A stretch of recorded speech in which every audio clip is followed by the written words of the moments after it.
Student, welcome all of you on my YouTube channel G square mathematics. आज इस video में हम solve करेंगे जो पिछली वीडियो में हमारा एक्सरसाइज 2.2 क्वेश्चन नंबर 1 के दो पार्ट रहते हैं, तो उनके बारे में हम डिस्कस करेंगे। तो पहला क्वेश्चन है अपना, पोलिनोमियल जो आपको गिवन है वो क्या है, 4u² प्लस 8u।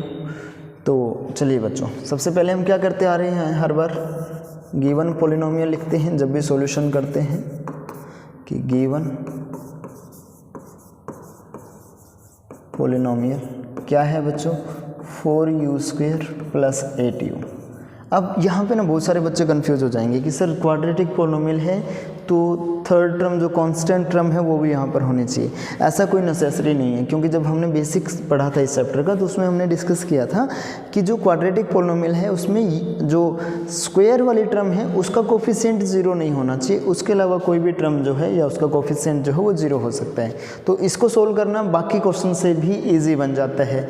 यहाँ पर आपको मिडल टर्म को स्प्लिट करने वाला मेथड अप्लाई करने की आवश्यकता नहीं है, आप डायरेक्टली क्या कर सकते हो, आप देख पा रहे हो कि किसके बराबर ऑलरेडी ना जो दो टर्म है दोनों में से कुछ ना कुछ कॉमन आ रहा है, तो हम डायरेक्टली कॉमन ले लेंगे। लेकिन बिफोर दैट हमें क्या करना है, कंपेयर करना है। तो ए बी सी की वैल्यू हमारे पास होनी चाहिए। पहले कंपेयर करते हैं, हम लिखेंगे कि कंपेयर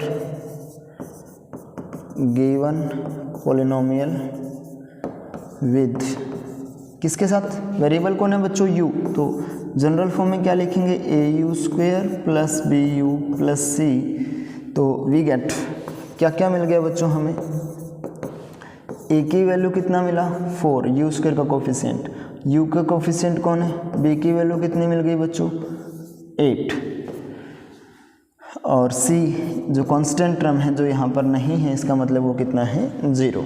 तो चलिए जीरोज फाइंड आउट करने हैं। तो सबसे पहले जो भी पोलिनोमियल आपको गिवन है उसको 0 के बराबर रखिए और डायरेक्टली यहाँ से कॉमन आ रहे हैं।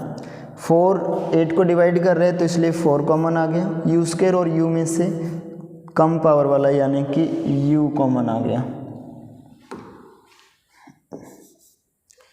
अंदर क्या बच्चों, 4 से 4 कैंसिल, u² ने u ने u² को u पे कैंसिल आउट कर दिया, प्लस 4 से 8 2 पर कैंसिल, u से u कैंसिल आउट हो गया, इक्वल टू 0। तो ऑलरेडी फैक्टर बन गई हैं। तो एक बार क्या हो जाएगा बच्चों, यहाँ से 4u प्लस 2 उधर जाएगा डिवाइड में तो 0 बन जाएगा। तो क्या बचेगा बच्चों, 4u इक्वल टू 0, या फिर 4u उधर जाएगा डिवाइड में तो क्या बच जाएगा, u प्लस 2 इक्वल टू 0।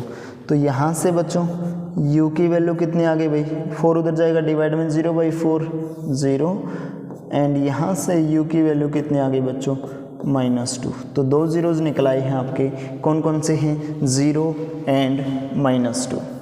तो अब सिंपली आपको क्या करना है, रिलेशनशिप निकालनी है तो निकाल दीजिए। पहले यहाँ पे लिख दीजिएगा, so the two zeros are 0 and -2। चलिए रिलेशनशिप, तो उसमें क्या करते हैं, सम ऑफ जीरोज। तो जीरोज क्या क्या हैं बच्चों अपने, 0 एंड -2। तो 0 में ऐड करेंगे हम कितना, -2, तो कितना आंसर आएगा बच्चों -2। सम ऑफ 0 किसके बराबर आना चाहिए बच्चों, -b/a के। तो ये वाली वैल्यू भी निकालो, एंड -b/a, b की वैल्यू 8 है तो -b की वैल्यू -8, a की वैल्यू कितनी है बच्चों 4 है। तो ये कैंसिल होकर के कितना आ गया भाई -2। तो दोनों बराबर आ गए, तो लिख दीजिए सो सम ऑफ जीरोज इक्वल है -b/a के। Similarly product of zeros, zeros क्या आए हैं बच्चों अपने, 0 एंड -2। प्रोडक्ट करेंगे 0 के साथ किसी की भी मल्टीप्लाई करोगे तो कितना आएगा 0, और साथ में किसके बराबर आना चाहिए प्रोडक्ट, c/a के। तो c/a की अलग से वैल्यू निकालो, and c/a equal to, c की वैल्यू कितनी है बच्चों 0 है, और a की वैल्यू कितनी है, चाहे कुछ भी हो, वैसे यहाँ पर कितना है 4 है, कोई फर्क नहीं पड़ता। 0 डिवाइड बाई एनीथिंग कितना हो गया 0। तो प्रोडक्ट ऑफ जीरोज भी कितना आया है 0, और c/a की वैल्यू भी कितनी आई है 0। तो इसका मतलब क्या हुआ बच्चों, हम लिख सकते हैं कि so product of zeros equal to C by A, hence the relationship verified. बहुत ईजी। नेक्स्ट क्वेश्चन हम सोल्व करेंगे जहाँ पे जो मिडल टर्म है यानी कि वेरिएबल की सिंगल पावर वाली जो कोफिशिएंट है वो 0 बन जाए। जैसे कि क्वेश्चन गिवन पॉलिनोमियल आपको गिवन है, गिवन पॉलिनोमियल क्या गिवन है आपको नेक्स्ट क्वेश्चन में, t² माइनस 15। यहाँ पर इस टाइप का जो भी क्वेश्चन होगा हर बार आपको इस टाइप की ही कोई ना कोई फॉर्म मिलने वाली है कि एक बार स्क्वायर वाली टर्म होगी और माइनस में कोई ना कोई न्यूमेरिकल वैल्यू आपको दी जाएगी।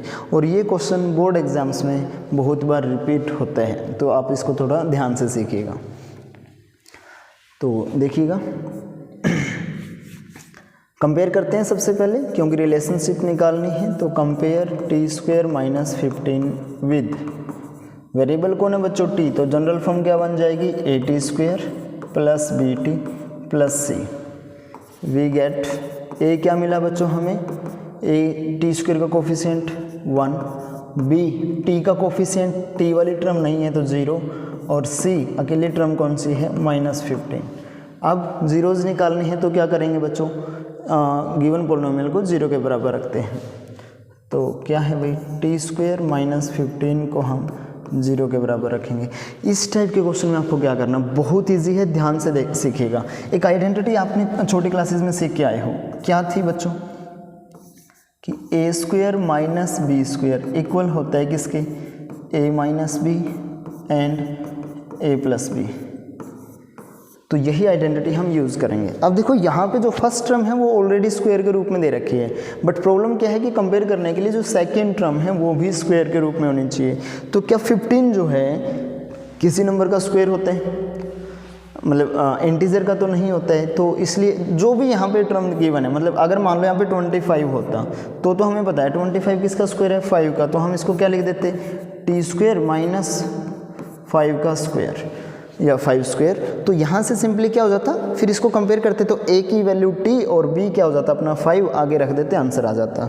बट अब इस क्वेश्चन में क्या प्रॉब्लम है कि जो नंबर हमें दिया गया है वो 25 की बजाय क्या गिवन है बच्चों, 15 गिवन है। 25 की बजाय कितना गिवन है, 15, जो कि नॉन परफेक्ट स्क्वायर नंबर है। ऐसे केस में हमें क्या करना है, बहुत सिंपल स्टेप है, ध्यान से देखिए। पहले term as it is minus जो भी यहाँ पर नंबर दिया है उसी के ऊपर स्क्वायर रूट लगा करके उसका स्क्वायर कर दीजिए, क्योंकि स्क्वायर रूट से स्क्वायर कैंसिल हो जाएगा, अकेला 15 बचेगा एज इट इज़। तो अब यहाँ पर ये वाली आइडेंटिटी यूज़ कर लीजिए भी कि बाय यूजिंग दिस आइडेंटिटी,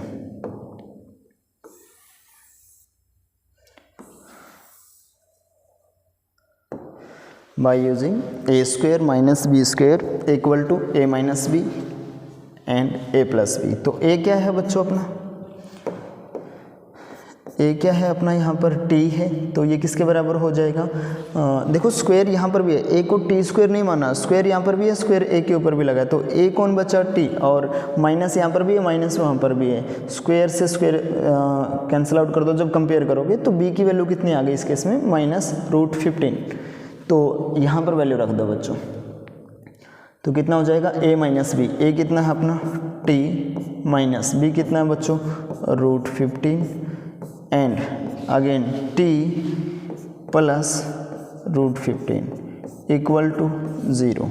तो हर बार की तरह ही एक बार ये वाला उधर जाएगा तो अकेला क्या बच जाएगा बच्चों, t plus √15 equal to 0 and साथ में क्या बचेगा, ये वाला अगर उधर जाएगा तो t माइनस √15 इक्वल टू 0। तो यहाँ से t की वैल्यू कितनी आ गई बच्चों, √15 उधर जा कर के माइनस में, ध्यान रहे माइनस का साइन रूट से बाहर लिखेंगे आप, और यहाँ से t की वैल्यू आ गई √15 प्लस में, क्योंकि यहाँ पे माइनस में था तो उधर जा कर के प्लस में। तो 2 जीरोज़ आपके निकल के आ गए हैं, क्या, -√15 एंड √15। ये 5 है, ध्यान से देखिएगा थोड़ा।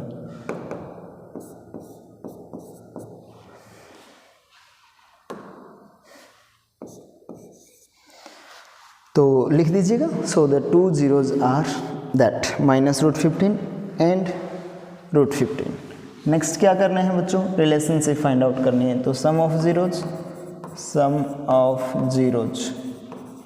कितना है बच्चों, पहली जीरोज क्या थी अपनी -√15 और साथ में क्या है बच्चों +√15। सेम वैल्यू एक बार प्लस में एक बार माइनस में है तो आंसर कितना आएगा बच्चों 0।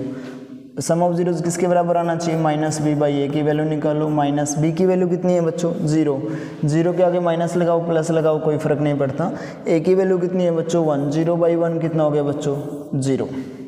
सो हम कह देंगे कि सम ऑफ जीरोज इक्वल आ गया किसके -b/a। नेक्स्ट सोल्व करो प्रोडक्ट ऑफ जीरोज। तो जीरोज क्या है बच्चों -√15 इंटू √15 कितना आंसर आएगा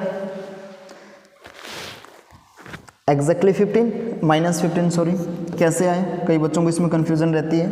तो सिंपल सी बात है, देखो रूट के अंदर छोटी क्लासेस में आपने सीखा है कि अगर रूट के अंदर √a मल्टीप्लाई √b है तो हम उनकी क्या कर देते हैं मल्टीप्लाई कर देते हैं, यानी कि √a मल्टीप्लाई b लिख सकते हैं। तो इसको वैसे मैं डायरेक्टली लिख सकता हूँ यहाँ पे कि आंसर कितना आएगा -15, बट कैसे आ रहा है वो समझ लीजिए, वरना आप फिर बाद में डायरेक्ट लिख दीजिएगा आप लोग भी। Minus sign as it is हमने बाहर रख लिया क्योंकि माइनस की और प्रोडक्ट की माइनस की और सम की प्रोडक्ट जो है माइनस और पॉजिटिव की जो प्रोडक्ट है वो कैसी आती है नेगेटिव रहती है हमेशा। तो यहाँ पर कितना हो गया बच्चों बाहर है 15 मल्टीप्लाई 15 और रूट के अंदर अगर कोई भी नंबर 2 बार मल्टीप्लाई में है तो स्क्वायर रूट कैंसिल हो जाता है और वो नंबर एक बार हम उसको लिख देते हैं। तो यानी कि इसी को हम क्या लिख सकते हैं -15।